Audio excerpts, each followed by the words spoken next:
Superman the Killer. In 2019's Man of Steel, Clark Kent is still at the very beginning of his journey as a hero when General Zod arrives on Earth. The battle between the two destroys a large part of Metropolis. Buildings collapse, civilians run in panic, and Superman is still learning how to fight without causing massive destruction. In the final confrontation, Clark manages to restrain Zod in a chokehold, but the villain points his heat vision at a trapped family inside a train station. That's when the most controversial moment of the movie happens.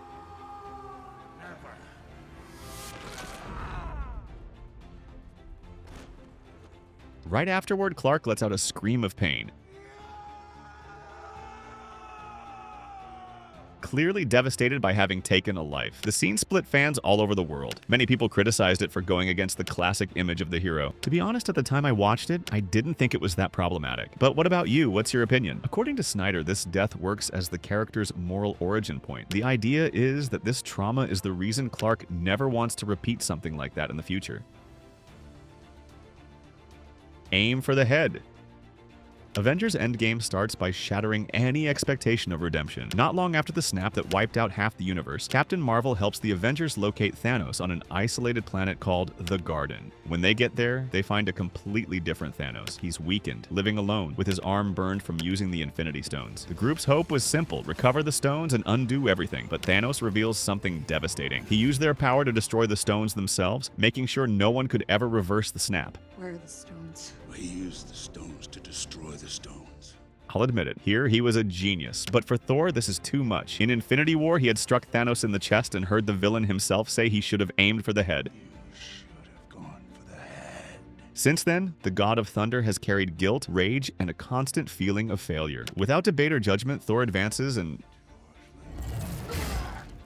there's no victory, just silence. That execution doesn't bring anyone back and fixes nothing, leaving the heroes even more lost. It's worth remembering that this Thanos is the 2018 version, already wounded and weakened after destroying the stones. Later on, an alternate version of the villain appears. Unruly wretches. The final snap. Also in Endgame, Tony Stark's arc reaches its most painful point. After killing Thanos, the surviving Avengers spent 5 years trying to live with their failure. When Scott Lang shows up with the idea of time travel, the team reunites to recover the Infinity Stones and try to undo the original snap. The plan works, but the victory doesn't last long. An alternate version of Thanos discovers everything, invades the present, and starts the massive Battle of Earth. It's total chaos. Captain Marvel, Doctor Strange, Spider-Man, everyone joins the fight. In a direct confrontation, Thanos manages to put on the nano gauntlet created by Tony and believes he's won again. But when Thanos snaps his fingers, nothing happens. Inevitable. Then comes one of the most epic moments in the movie. Tony reveals the stones glowing in his hand, looks at the enemy who caused all of that, and delivers the line that sums up his entire journey. Iron Man. Thanos, the Black Order, and the entire army start turning to dust. The battle ends right there, but the cost is high, and Tony ends up dying as well. Is Peter? The final bullet.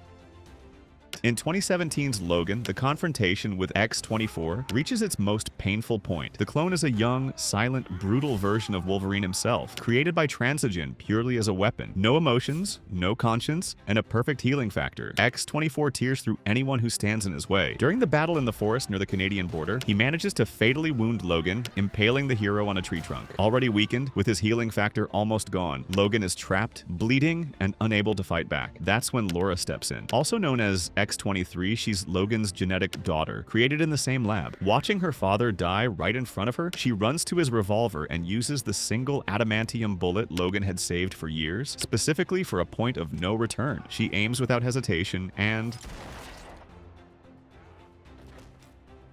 unlike the bullet Logan took in X-Men Origins Wolverine, which only erased his memory, this one blows apart X-24's adamantium skull in a far more violent way. The brain is destroyed instantly, preventing any regeneration. The hero's speech. In Deadpool, it's clear that Wade Wilson doesn't care about honor codes, superhero rules, or motivational speeches. After being tortured by an illegal program that promised to awaken mutant genes, Wade gains his powers but is left completely disfigured. Taking on the name Deadpool, he spends the entire movie hunting Francis Freeman, also known as Ajax, the man directly responsible for turning his life into chaos. The final fight takes place in a scrapyard, complete with explosions, badly timed jokes, and brutal brawling. Deadpool finally defeats Ajax, and with him immobilized, Beast demands one simple thing. He wants the villain to fix his appearance. Ajax starts laughing and reveals that there was never any cure at all. That's when Colossus steps in, trying to play the role of the classic hero. He launches into a long speech about responsibility, about giving the enemy a chance, and about how killing doesn't make anyone a true hero. The speech gets more and more serious and emotional, but Deadpool isn't feeling that patient. Colossus is completely shocked and even feels sick from what he just saw. Deadpool, on the other hand, just moves on like nothing happened. That moment perfectly sums up who he is. Not everyone modern is a hall like you. Boiling blood. Blade is a hybrid of human and vampire created after his mother was bitten during childbirth. He inherited the strength, reflexes, and bloodlust of the creatures of the night without their weaknesses, and spends his life hunting vampires alongside his mentor, Whistler. The villain of the story is Deacon Frost, an ambitious vampire who leads an ancient ritual to awaken Lamagra, a blood god entity. When the ritual is completed, Frost transforms into a kind of vampire god, gaining extreme regeneration and becoming nearly immune to Blade's traditional weapons, including his silver sword. In the final battle, nothing works. Every strike heals in seconds, and Frost begins to completely dominate the fight. That's when Blade realizes he needs another plan. Whistler had prepared syringes filled with EDTA, a powerful anticoagulant. Blade charges forward and plunges several of them into Frost's body at the same time. The substance immediately reacts with the villain's divine blood. The effect is grotesque. Deadly Gargoyle. In 1989's Batman, directed by Tim Burton, the final confrontation with the Joker takes place on top of Gotham Cathedral. After an intense fight, the Joker realizes he's lost control of the situation and decides to escape. His henchmen bring a helicopter close to the rooftop and toss down a rope ladder for him to climb. But Bruce Wayne already has another plan. Batman fires his grappling launcher and secures the Joker's ankle to a massive stone gargoyle that was partially loose in the cathedral's architecture. The helicopter starts to rise, pulling the villain along, but the statue's weight quickly takes its toll. The gargoyle breaks free completely. In a matter of seconds, the Joker loses his grip on the ladder and plunges from an extreme height, dragged down by his own trap until he hits the ground with fatal impact. Even in death, the Joker keeps laughing. The Fatal Glider.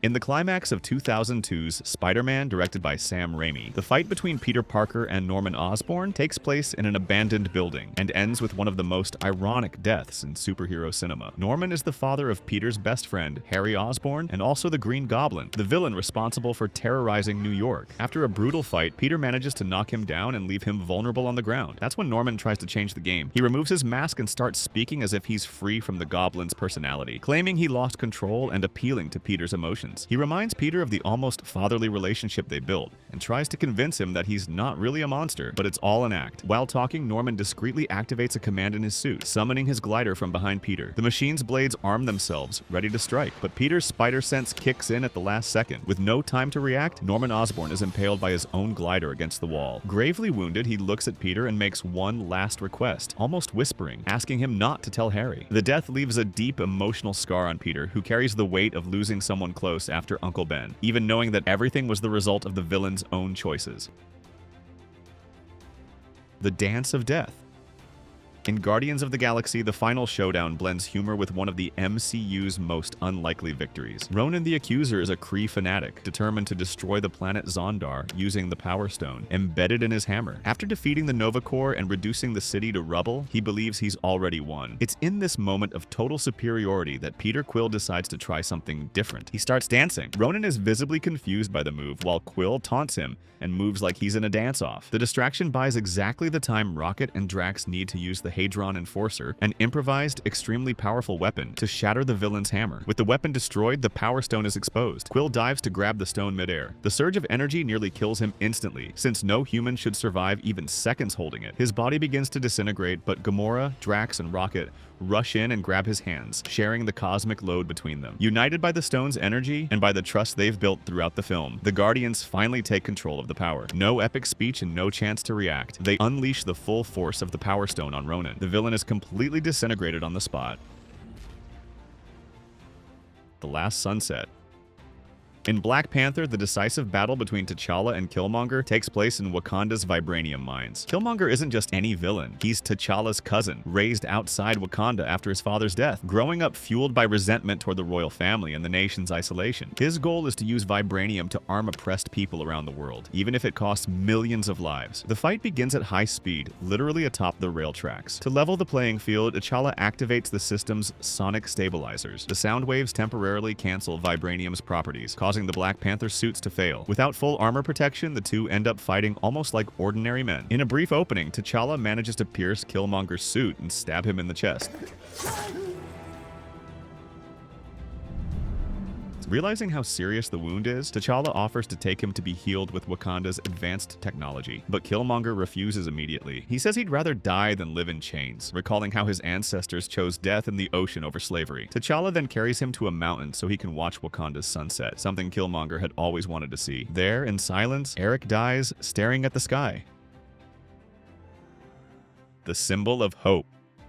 In The Dark Knight, Harvey Dent's arc ends tragically, forever changing Batman's relationship with Gotham. Harvey was the city's symbol of hope, the charismatic, fearless district attorney willing to take on organized crime. He became Gotham's White Knight. Everything collapses when the Joker causes an explosion that kills Rachel Dawes and leaves Harvey's face severely burned. Consumed by grief, he becomes Two-Face, deciding who lives or dies with the flip of a coin. At the film's climax, Dent holds Commissioner Gordon's family hostage in an abandoned building. He blames Gordon for Rachel's death and threatens to throw the Commissioner's young son off the building. Batman arrives at the very last second. With no time to negotiate, this happens.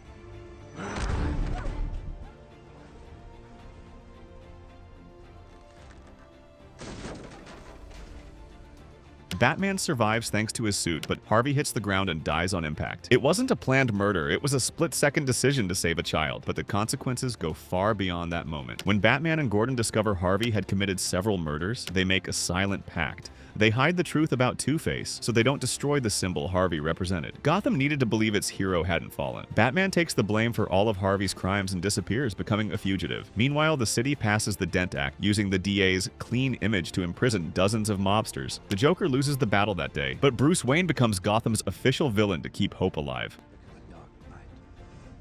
Darkman's choice. The climax of 1990s. Darkman pushes Peyton Westlake to the edge between vengeance and humanity. Westlake was a brilliant scientist until he was brutally attacked by thugs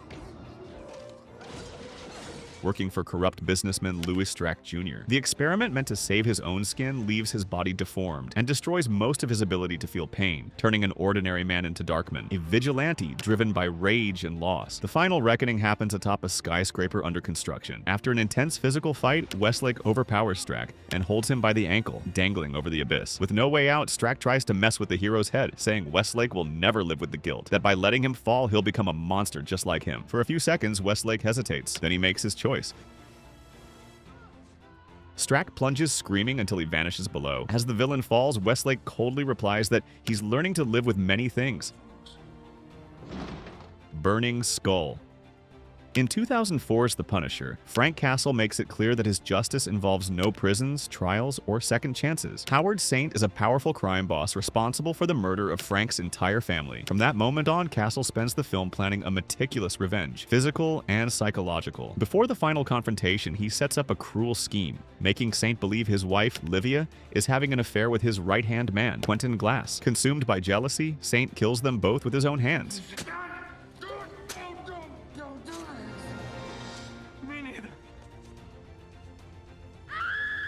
Only then does Frank move in. He storms the villains' club, takes out several henchmen, and kills John Saint, Howard's last surviving son. In the parking garage, Frank finds Saint emotionally shattered. A single shot drops him to the ground, leaving him powerless. As Howard agonizes, Frank shows him photos revealing the truth. Quentin was gay and there was never any affair. Saint realizes, too late, that he murdered his own family because of a carefully crafted lie. The execution begins there. Frank chains Saint by the feet to the bumper of a moving car. The vehicle drags him through the garage, which Castle has rigged with landmines and explosives hidden inside other cars. As the car moves forward, the bombs detonate in sequence, engulfing Howard Saint in flames. From above, the explosions form something unmistakable.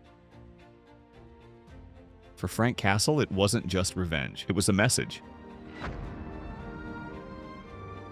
Tony fails, Pepper doesn't.